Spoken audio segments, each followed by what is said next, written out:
गिल समेत इन 5 धुरंधरों ने दूसरे दिन ही जीता एजबेस्टन टेस्ट।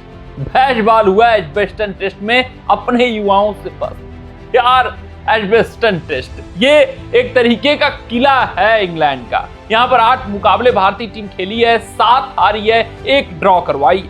लेकिन ये नवा मुकाबला, ये युवा रणधीर जब हमारे उतरे यहाँ पर तो सवाल इनके ऊपर उठे कि यार बड़े बड़े दिग्गज, बड़े बड़े सूरवीर, बड़े बड़े महारथी जो कारनामा नहीं कर पाए, क्या आप एजबेस्टन में करके दिखा देंगे? तो कप्तान ने जो करारा जवाब दिया प्रेस वार्ता में, भाई वो इस वक्त पेपर की हेडलाइन हो जानी चाहिए। उन्होंने कहा कि आपको क्या लगता है, यहाँ हम कुछ ऐसे ही दस्तक देने आए हैं क्या?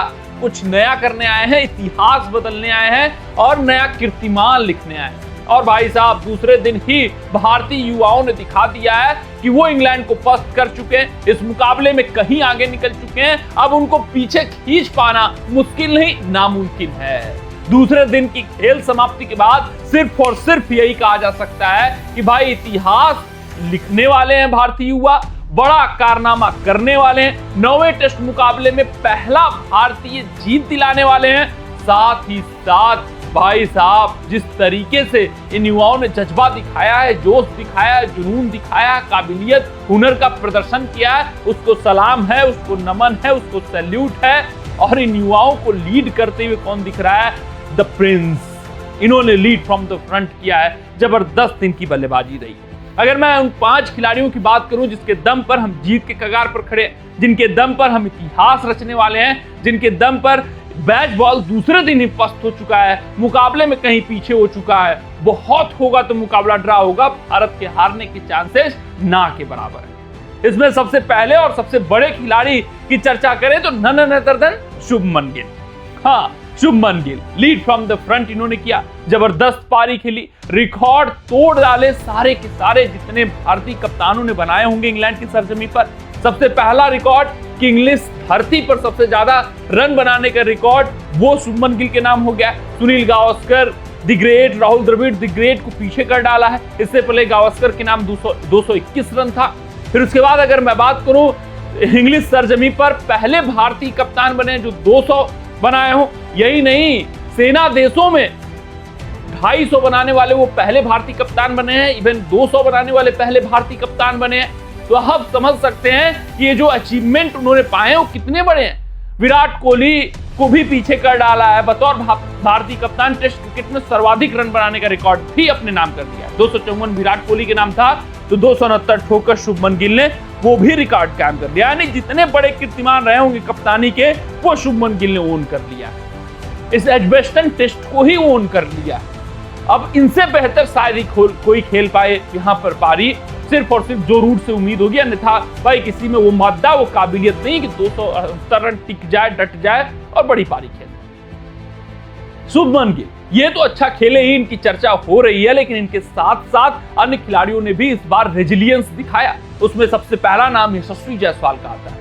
भाई साहब एट द टॉप सबसे कठिन स्थिति मानी जाती है, आप नंबर 4 पर आते हैं तब तक भाई कंडीशन ठीक हो जाते हैं, 1-1.5 घंटे बीत जाते हैं, वो टफ कंडीशन, चैलेंजिंग कंडीशन नहीं रह जाता है। लेकिन जो शुरुआती 1 घंटे इंग्लैंड में होता है बतौर ओपनर बल्लेबाज, जब पैर कांपते रहते हैं आपके कि भाई कब गेंद घूमेगी, कब गेंद स्विंग लेगी, अंदर आएगी कि बाहर आएगी, उस वक्त यशस्वी जायसवाल खेलते हैं और वहां पर खूंटा गाड़ते हैं, वहां पर जबरदस्त पारी खेलते हैं, कंडीशंस का सम्मान करते हैं, अपने डिफेंस पर भरोसा दिखाते हैं, लीव अच्छे करते हैं और उसके बाद जो ही कंडीशंस अच्छे हो जाते हैं, बल्लेबाजी के विपरीत हो जाते हैं, फिर जैस बॉल शुरू कर देते हैं। लाजवाब है। इनके भी जो स्कोर है 87 रन, ये कम नहीं है किसी से, ये 269 होंगे। बहुत बड़ी पारी है, मैं नहीं कह रहा हूं, लेकिन टेस्टिंग कंडीशन में यशस्वी ने खेला। 1 घंटा जो टेस्टिंग कंडीशन था, जहां पर गेंद लहरा रही थी, जहां ओक्स परीक्षा ले रहे थे, वो समय पार कर पाना, भाई वही तो आपके रेजिलियंस को दिखाता है, वही तो आपके टेम्परामेंट को दिखाता है, वही तो आपके स्किल सेट को बताता है,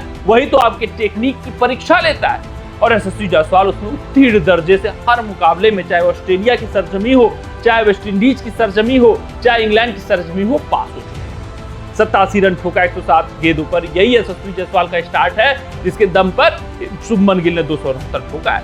वहीं तीसरे खिलाड़ी की मैं बात करूं तो रविंद्र जडेजा। पिछले मुकाबले में पैनिक बटन तब गया था एक बार ऋषभ पंत आउट हुए, पूरी तरीके से क्रम्बल डाउन कर गई भारतीय टीम, ताश की पत्तों की तरफ बिखर गई। लेकिन इस बार रविंद्र जडेजा शुभमन गिल का साथ देते हुए नजर आए, यानी कि अच्छा सा क्लास लगा था ड्रेसिंग रूम में भाई साहब गौतम गंभीर द्वारा जडेजा को कि आप बड़े हैं, आप सीनियर हैं, आप अनुभवी हैं, आपको साथ देना है, आपको संयमित क्रिकेट खेलना, आपको भाई साहब ये जो ताश के पत्तों की तरह हमारा लोअर मिडिल ऑर्डर बिखर रहा है उसको संभालना है। और रविंद्र जडेजा ने बखूबी अपने कोच की बात मानी, भारतीय टीम को संभाला और 200 रनों की जो शुभमन गिल और जडेजा के बीच में साझेदारी रही उसने पूरी तरीके से कमर तोड़कर रख दी बैच बॉल की। और इस बार जो इंटेंशन था शुभमन गिल का वो ये था कि बैच बॉल को थकाना है, बैच बॉल को जूझने पर मजबूर कर देना है, बैच बॉल को परास्त सिर्फ और सिर्फ उनको अधिक से अधिक समय मैदान पर रखकर किया जा सकता है। उनका कमबैक नहीं होने दिया और उसमें सफल रहे रविंद्र जडेजा के साथ बेहतरीन साझेदारी करके शुभमन गिल। जडेजा ने सब बहुत बेहतरीन पारी खेली, 89 रन, एक वेल डिजर्विंग सेंचुरी से चूक गए, लेकिन उनकी जो गेंद आउट हुई वो बहुत खतरनाक थी, जॉश टंग की गेंद उनका विकेट ले पड़ी। वहीं चौथे खिलाड़ी की मैं बात करूं तो वो रहे वाशिंगटन सुंदर। यार वो हल्ला हुआ कि क्यों वाशिंगटन सुंदर, उन्होंने साबित कर दिया बैटिंग डेप्थ बढ़ाना था और वाशिंगटन सुंदर मुझे जो लगता है कई टॉप ऑर्डर के बल्लेबाजों से बेहतर खेलते हैं।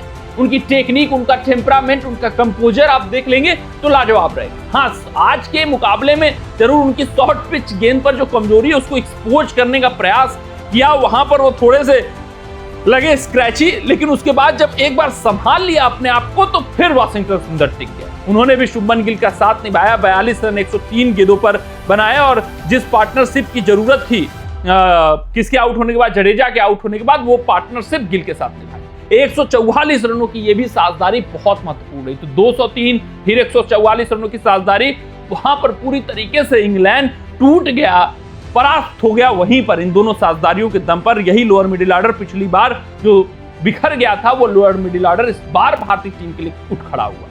वहीं पांचवें खिलाड़ी की मैं बात करूं तो आकाशदीप राय। जब भारतीय टीम ने स्कोर बोर्ड पर 587 रन लगाए तो सवाल यही था कि बैच बॉल है, 700 न ठोक दे, हमारे पास बुमराह नहीं है, कुलदीप नहीं है, विकेट टेकिंग ऑप्शन नहीं है, क्या कुछ हमारे गेंदबाज करेंगे। लेकिन आकाशदीप, इनको जो मौका मिला है भाई साहब वो भुना लिया इन्होंने। 2 गेंद पर 2 विकेट निकाला। ओली पोप, बेन डकेट जो पिछले मुकाबले में भारतीय टीम के लिए खतरा बने थे, चौथी पारी में जबरदस्त पारी 149 रनों की खेल कर गए थे, उनको चलता किया। ओली पोप जो पिछले मुकाबले की पहली पारी में शतक ठोके थे उनको चलता कर दिया। यानी 2 जो डेंजरस बल्लेबाज पहले मुकाबले के थे वो पवेलियन बैठ चुके हैं और किसने लिया, आकाशदीप ने लिया जो बुमराह की जगह है। यानी बुमराह की कमी बिल्कुल नहीं खेलने दी। लीड फ्रॉम द फ्रंट आकाशदीप करते हुए दिखे, उनकी गेंदें हरकत कर रही थी, गेंदें उनकी भैया समस्या पैदा कर रही थी इंग्लैंड के बल्लेबाजों के लिए।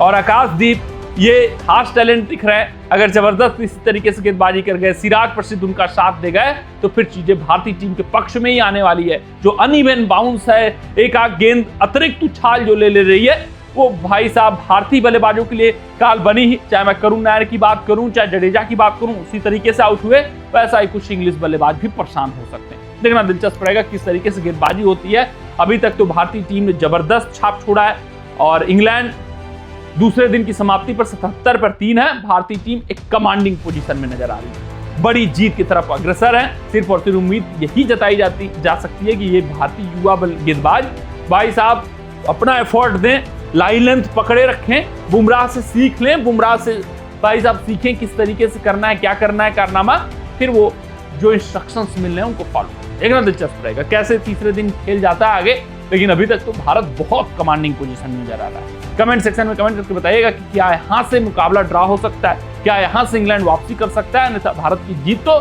सुनिश्चित लग रही है। मिलते हैं आपसे अगले रिपोर्ट में, तब तक अपना ध्यान दें, सुरक्षित रहें, स्वस्थ रहें, मस्त रहें। जय हिंद, जय भारत।